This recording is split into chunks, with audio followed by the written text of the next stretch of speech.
Dan kemarin alhamdulillah saya juara 3 mahasiswa berprestasi Sekolah Tinggi Ilmu Kesehatan Kuningan gitu. Sombong kan?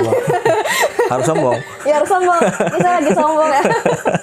Terus baru lagi pada bulan Juni ada pemilihan Duta Gender Kabupaten Kuningan. Itu saya niatnya tuh daftar Duta Gender tuh tahun depan. Soalnya belum ada. Nah, mohon maaf saya potong. Itu karena mungkin ada yang belum tahu Duta Gender itu apa. Nah.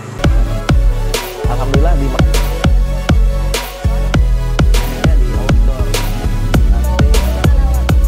Mohon maaf saya potong.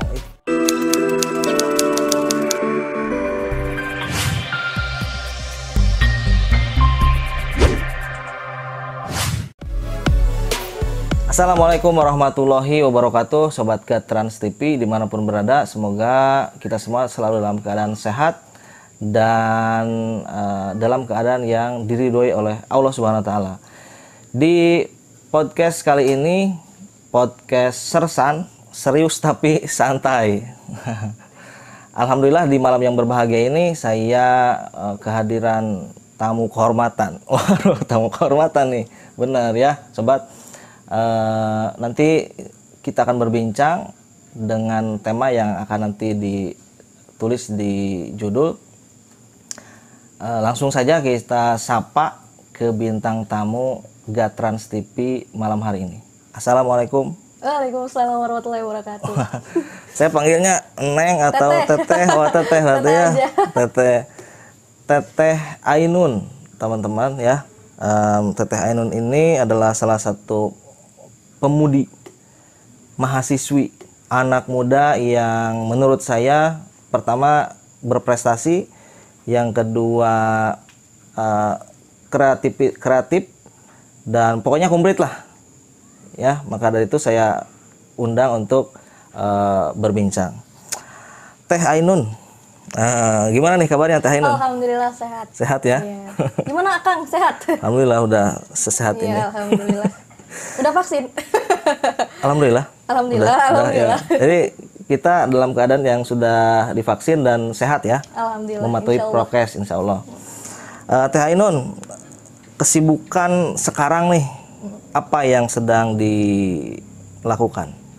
Karena sekarang kebetulan lagi kuliah ya Kang, di Sekolah Tinggi Ilmu Kesehatan Kuningan. Jadi sekarang kesibukannya ya kuliah daring, menunggu bagaimana datangnya offline itu datang gitu. Insya Allah nanti mungkin semester depan mah sudah offline lagi ya, sudah keadaan mulai membaik. Dan di sisi lain juga ada beberapa organisasi yang harus jadi yang sudah dilaksanakan, yang harus beberapa kegiatan yang harus dilaksanakan. Mungkin beberapa tahun ke belakang kan corona, jadi banyak kegiatan yang harus ditunda dulu gitu. Insya Allah nanti akan digencarkan lagi gitu. Mungkin sekarang sedang berorganisasi dan berkuliah saja. Wah, luar biasa. Jadi seperti itu. Mohon maaf ketika ada suara-suara yang ketangkap kamera ya, nggak apa-apa lah karena kita alamiah ya. Kita syutingnya di outdoor. Nanti kita dengan alam. Ya, owner Gat Trans TV akan menyediakan studio nanti Teh. Iya, amin. Itu oke, lanjut Teh. Saya mengikuti sedikit history dari Teh Ainun ini yang menurut saya luar biasa gitu ya. Nanti Teh Ainun bisa menjelaskan sendiri, dan ini banyak juga anak muda yang nonton channel ini soalnya. Jadi jadi mereka ini sekarang sangat butuh motivasi ini. Sangat butuh motivasi. Ya. Itu. Jadi pertama, prestasi apa sih yang sudah dicapai oleh Teh Ainun selama menempuh pendidikan berarti ya gitu. Iya. Kalau misalnya bicara prestasi, saya bukan takutnya dibilang sombong gitu. Luar biasa. Gak apa-apa, di sini harus sombong. Di sini harus sombong. Ya? Harus sombong di sini. Jadi mungkin menceritakan lebih lengkapnya awal mula perjalanan perkuliahan mungkin ya. Saya masuk itu angkatan tahun 2019, saya masuk jurusan S1 Kesehatan Masyarakat di Sekolah Tinggi Ilmu Kesehatan Kuningan. Pada saat itu kan maba ya Kang, mahasiswa baru. Belum tahu apa-apa tentang masih polos. Tentang kehidupan perkampusan. Iya. Jadi pertama kali saya ikut itu adalah pemilihan duta baca Sekolah Tinggi Ilmu Kesehatan Kuningan. Oh, pertama kali itu ikut itu. Awalnya kan apa namanya coba-coba karena emang kan mahasiswa baru penasaran nih. Harus Nah, segala ikut lah gitu ya. ya buat pengalaman tadinya mah gitu. Karena banyak juga yang mendaftar dari tingkat 1, 2 sampai tingkat 3 itu banyak sekali kakak-kakak tingkat saya juga yang berpartisipasi di sana gitu. Nah pas gitu nggak kepikiran harus dapat juara 1 enggak gitu. Tapi qadarullah alhamdulillah jadi juara 1 di sana gitu. Terus habis itu maju lagi ke tingkat kabupaten. Nah di tingkat kabupaten itu kan banyak dari Universitas Pajajaran, dari Universitas Negeri Semarang. Oh, dari berbagai macam universitas ya? Banyak sekali yang terpenting kan domisilinya Kabupaten Kuningan gitu. Nah di situ apa namanya ya berkompetisi gitu, layaknya kita lagi. Sudah mulai serius tuh Maya? Serius itu bukan coba-coba lagi karena bawanya bukan nama individu, tapi nama bawa lembaga instansi, juga ya? Lembaga. Habis itu berkompetisi di situ dan alhamdulillah juga qadarullah juara 1 juga. Oh, itu tahun berapa ya? Tahun 2019. Oh 2019 pemilihan tahun 2019 gitu. Akhir. Jadi mau ke 2020. Nah, abis itu lanjut lagi ke Jawa Barat gitu. Kalau ke Jawa Barat kan pesertanya dari 24 kabupaten kota kalau nggak salah. Jadi semua se-Jawa Barat ikut berpartisipasi di sana. Nah, alhamdulillah masuk 54 finalis besar gitu di Jawa Barat. Jadi di karantina 3 hari. Itu bukan karantina corona ya. Itu karantina untuk apa namanya pematangan materi kita, bagaimana cara kita biar bisa mengabdi di masyarakat gitu.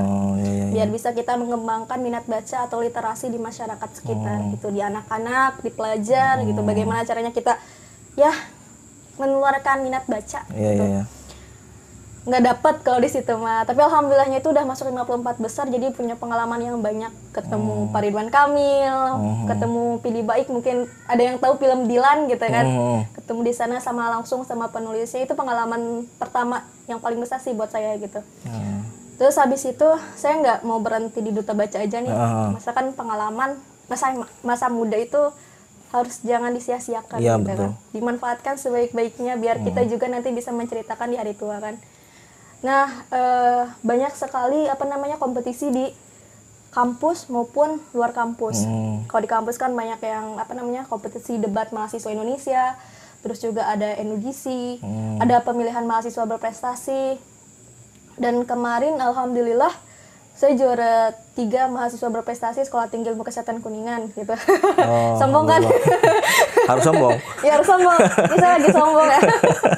Terus apa namanya baru lagi pada bulan Juni ada pemilihan Duta Gendre Kabupaten Kuningan. Itu saya niatnya tuh daftar Duta Gendre tuh tahun depan. Soalnya belum ada. Nah, mohon maaf saya potong. Itu karena mungkin ada yang belum tahu Duta Gendre itu apa? Nah, Duta Gendre itu Duta Generasi Berencana. Jadi bagaimana caranya kita sebagai pelopor teladan masyarakat luas ataupun anak-anak remaja masa kini untuk bisa apa namanya mempersiapkan kehidupan lebih baik lagi. Ada kan kalau misalnya banyak sekali sekarang yang nikah dini ya kan, pernikahan dini ataupun hamil di luar nikah. Nah, itu salah satu target kami agar mengurangi atau menekan angka tingginya pernikahan dini, hamil di luar nikah dan juga penyalahgunaan nafsa gitu. Nah di Duta Gendre ini saya lihatnya tahun depan nih karena belum ada pencerahan gitu kan. Genre saya cuma tahu genrenya aja, nggak tahu substansi atau isinya itu apa gitu. Nah habis itu masuk, alhamdulillah juara di Duta Gendre juara 2 gitu. Itu sih kayaknya sedikit kayaknya ya. Ya sedikit banyak seperti itulah. Apa namanya kalau kesibukan berorganisasi itu apa di dalam kampus, lingkungan kampus atau masih ada lagi yang di luar kampus? Ada. Waktu itu saya masuk Paguyuban Duta Baca di Kabupaten Kuningan. Kalau untuk Paguyuban Duta Baca kan itu kami dari Dinas Kearsipan dan Perpustakaan Kabupaten Kuningan ya. Jadi langsung berhubungan dengan orang-orang dinas gitu. Itu sih pengalaman itu. Jadi sering banget ketemu sama Bapak Bupati, Ibu Bupati. Waktu itu pernah ketemu sama Ibu Atalia untuk kunjungan ke Desa Pasayangan. Dan itu salah satu relasi yang nggak bisa saya dapatkan dimanapun gitu. Terus untuk yang di internal kampusnya ada saya jadi ketua Scientific Passion Group gitu. Bagaimana cara kita menulis esai ataupun menulis suatu karya tulis ilmiah dengan baik dan benar gitu. Di situ kita belajar. Terus saya ada kurs mahasiswa, bagaimana kita jadinya jurnalis nanti, bisa mencari berita, menyampaikan berita dengan baik dan benar sesuai dengan fakta dan data gitu. Terus menurut Teh Ainun apa sih tips atau mungkin langkah yang harus dilakukan atau ditempuh atau di-share supaya teman-teman yang mungkin kurang minat dalam membaca ya, karena saya awalnya juga seperti itu. Karena membaca itu bagi saya dulu itu membosankan gitu. Membosankan. Jadi saya lebih suka mendengarkan daripada membaca gitu. Tapi kalau sekarang karena manusia itu harus belajar, maka dari itu hal-hal yang tidak disukai pun jika memang itu dibutuhkan oleh diri kita, maka saya akan tempuh itu walaupun tidak menyukainya gitu ya. Nah, gimana tuh kira-kira untuk membangkitkan minat baca itu? Mungkin teman-teman pernah ngedengar kata-kata bisa karena biasa gitu. Kita harus terbiasa karena terpaksa. Kebanyakan kita kebiasaan kita harus dibiasakan walaupun karena keterpaksaan gitu. Kalau misalnya teman-teman mau berprogres ataupun mau meningkatkan kualitas diri, itu harus dipaksakan gitu. Jangan mengikuti hawa nafsu ataupun kayak mood, semacam mood pengen rebahan terus kayak gitu. Udah nanti bakal lama-lama kayak gitu terus. Jadi kualitas diri teman-teman gak akan pernah naik gitu. Untuk meningkatkan minat baca sendiri, teman-teman bisa mulai dari gadget ya kan. Gadget tuh bukan hanya isinya sosial media kayak gitu ya Kang ya. Banyak sekali informasi yang tersedia sebetulnya. Ada beberapa website ataupun kunjungan-kunjungan laman-laman yang menarik untuk dibaca gitu. Yang terpenting cari satu buku agar bisa mencintai membaca gitu. Cari satu buku yang paling disukai, lama-lama kita juga bakal suka dengan membaca gitu. Kan kata Najwa Shihab juga seperti itu. Saya ambil kutipan dari Najwa Shihab gitu. Ya, jadi sangat cocok ya, sangat cocok sekali jawabannya, sangat luar biasa lah. Jadi memang dalam hal apapun jika itu memang kebaikan, jadi ketika ingin merubah dari perilaku yang kurang baik kepada perilaku yang baik, mau gak mau itu harus dipaksakan gitu. Betul. Harus dipaksakan dulu. Karena gak gimana lagi kalau gak dipaksakan, nanti kesana memang terbiasa. Seperti luar biasa sekali. Ada yang bilang kayak gini, lebih baik dipaksa masuk surga daripada sukarela masuk neraka. Itu antara surga dunia dan surga akhirat ataupun neraka dunia dan neraka akhirat kan perbandingannya beda jauh gitu. Cuman kita bisa analogikan, bisa mengambil hikmah dari situ kan ya Kang ya. Jadi ibaratkannya seperti itu. Gitu. Kita memang nggak ngerasain itu hari ini, tapi nanti berkelanjutan pasti ada impact atau feedback untuk kita sendiri gitu. Oke, Teteh Ainun, luar biasa ya, kawan ya, seperti itulah. Oke, Teh, saya lanjut lagi nih. Jika ingin ada yang mau seperti Teh Ainun, gitu ya, mengikuti jejak karir yang tadi Teh Ainun sebutkan mengenai track record Teh Ainun lah sebagai sekarang sebagai mahasiswa berarti kan gitu. Itu apa tuh tipsnya?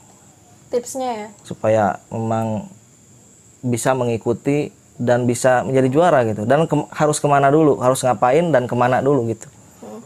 Mungkin teman-teman pada dengar kayak inamal amalu biniyah gitu kan. Segala sesuatu itu diawali dengan niat gitu. Kalau misalnya niatnya baik, pasti hasilnya atau keluarannya juga outputnya pasti baik gitu. Jadi kalau misalnya untuk melakukan sesuatu, perbaiki dulu niatnya nih, mau ke arah mana gitu kan. Dulu saya untuk ikut yang seperti itu, niat saya itu hanya satu, untuk orang tua saya gitu. Gimana caranya saya bisa, orang tua saya tuh tahu nih kemampuan diri saya sebelum saya mengatakan gitu. Nah itu sih awalannya. Terus kalau misalnya teman-teman pengen jadi apa yang teman-teman harapkan dan bayangkan, coba rubah kebiasaan buruk teman-teman atau kita semua gitu ya. Yang emang nggak sesuai dengan apa yang kita harapkan, misalnya ya mageran ataupun pengennya rebahan, jangan pernah berharap buat sukses gitu. Nggak ada orang yang tiduran dapat uang 1 miliar gara-gara tiduran, ataupun mungkin ada kompetisinya tapi kan itu sangat tidak mungkin gitu kan. Kita harus berusaha dan juga berdoa. Usahanya ya kita tampilkan karena investasi terbesar dari Gusti Allah kan sudah ada dalam diri kita, dengan kedua mata, mulut, 2 telinga, tangan, kaki, otak, akal pembedaan antara hewan dan manusia itu sudah teman-teman dapatkan. Nah, bagaimana kita bisa caranya untuk memanfaatkan dengan baik fungsi yang sudah diberikan gitu. Jadi ada kesempatan, coba gitu. Jangan pernah berhenti mencoba.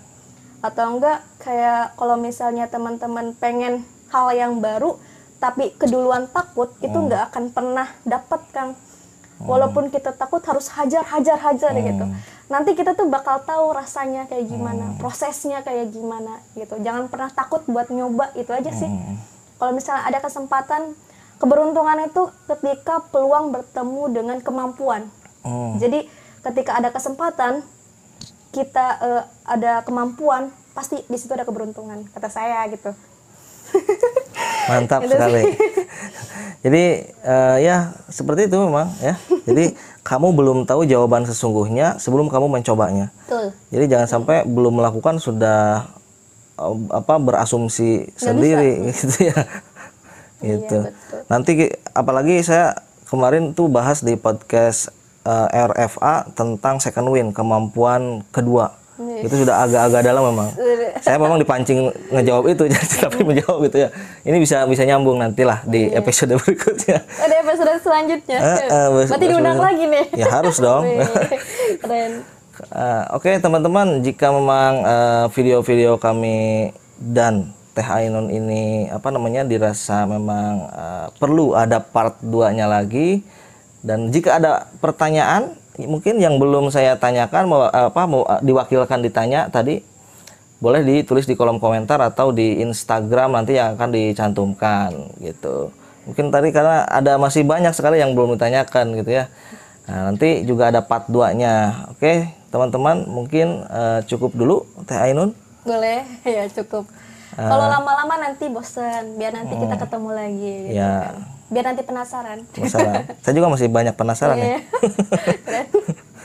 Oke, Teh Ainun. Gimana nih? Dadah. Dadah dulu. Kita Dadah. off dulu, nanti dilanjut part 2 gitu ya, dengan tema yang berbeda. Oke. Saya Kang HR dan Teh Ainun pamit. Insya Allah nanti kita bertemu lagi di part berikutnya. Assalamualaikum warahmatullahi wabarakatuh. Alhamdulillah di